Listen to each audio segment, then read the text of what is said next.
a run for it when you had the chance.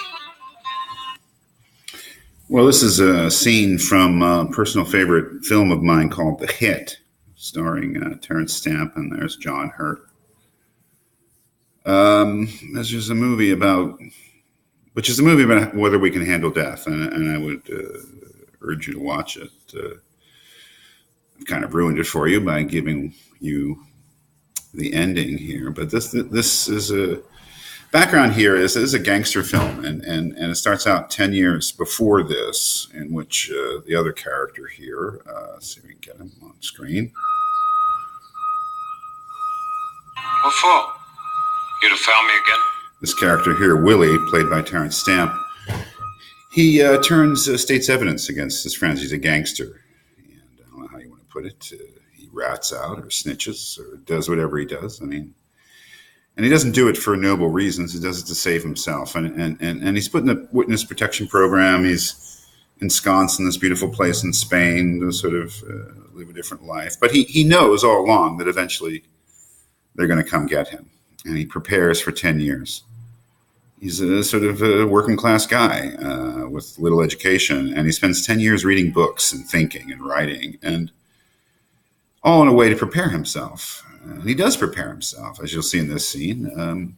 When they come to get him, they kidnap him to bring him across the border to France, where he'll be killed by the boss who he's ratted out. And he's perfectly okay. You know, it's really amazing. There's scenes where the guys who come to get him don't do a very good job, and he has plenty of chances to get away, and he doesn't take them. And in this scene, the head gangster who realizes he's messed up is like, "Why didn't you run away?" You know, and you see what he says. You know, you see what he says. So it's very Epictetus, you know. And you know, he's come to terms with his mortality. He's like, you know, I'm going to die someday. I mean, you know, might as well be now, you know. And he's come to the kind of, maybe not for the very same reasons, but that Epictetus suggested, but he's come to terms with his own death. He's cool with it. I mean, he is calm. He is not disturbed.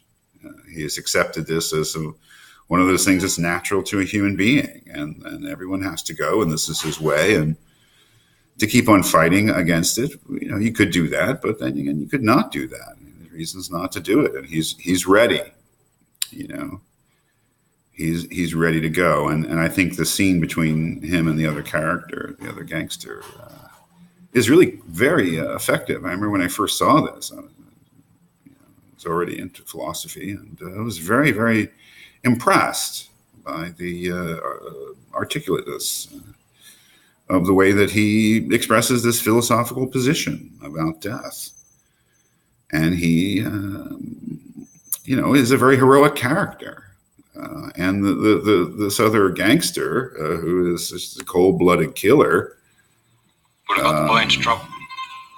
You know, he comes to this sort of grudging admiration of this guy, you know, and himself. I mean, it's a very good movie himself. He's coming to terms with mortality too, and you know, this other character, Willie, the guy he's kidnapped to have killed, has this big effect on him, you know. And then there's the end, you know. I mean, again, I'm sorry for ruining it for you, but who knows about this film, The Hit? You know, except for me at this point. Actually, it's kind of a cult film. But then there's this last scene, and here, you know, they've got to get over the border from Spain to France, and the whole idea is that, you know, they're going to get over, and then there's going to be this big dramatic confrontation, and Willie, the guy they've kidnapped, will be killed. And along the way, he's, you know, he hasn't taken these opportunities to escape, and he's, you know, he's almost helped them, you know, when they've messed up, to keep this operation going in this car, driving all the way, you know, up from Spain to the French border. And this is the younger guy, played by Tim Roth, the assistant to the older criminal John Hurt. And, Hurt has had a change of plans. I mean, it's got to kill him now. This is the poor girl who's been caught up in the thing too. Don't worry, she survives. I'm sorry giving it away. It's pretty amazing. I mean, she does survive, and she represents a certain philosophical attitude towards. She's been fighting the whole way. She's like desperately trying to survive, and then the Willie character has, sort of counseled her that death is okay, death can be accepted. And here's the morning, and this is the time. Willie is. It's time for him to go. They're telling him now. And it's just I was absolutely shocked. I couldn't believe it, because I was totally taken in by Willie's philosophy, his acceptance of death. The fact that he's come to this philosophical point that probably few people reach. Especially when they're young and vital towards their own mortality. And now John Hurt character is telling him, "This is it. We're going to do it now." And all of a sudden, it all breaks down. He's like, "Oh no, man, not now, man." It all just falls apart. All of his philosophy, all of his stoicism. He starts begging for his life. Asking God to save him. And, it turns out to be all a joke, really. He thought he had accepted death, and he really hadn't, but it's brutal. Oh, man. Oh, wow. Yeah. I mean, I love it. I think it's great because it so well encapsulates both of these fundamental attitudes towards whether we can handle death. The Epictetus attitude that, just think about things, man. Think about you. Think about your life. Think about your situation. Think about, what's in your control and what's not in your control. And Epictetus certainly says that one of the things in your control is your attitude towards your own mortality, towards your own future death. That it's something that you can think about in whatever way you want. But think the thing through. This is something that's out of your control. It's going to happen.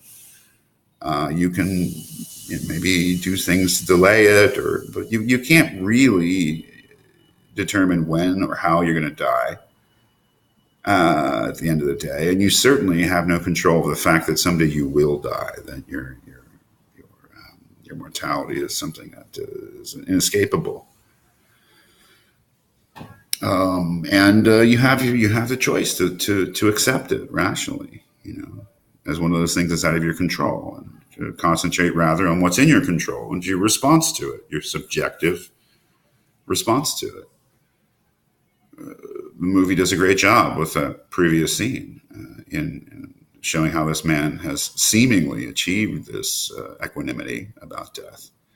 And then the other idea that death is a terrifying thing that ultimately we cannot control, that our terror of death is something we try to manage. And there's a whole school of psychological school called terror management theory.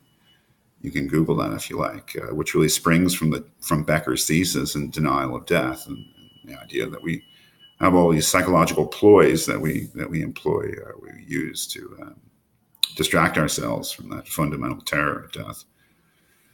And the idea that, there's just not something we can control. And that's really this last scene, which is, I think, really pretty incredible.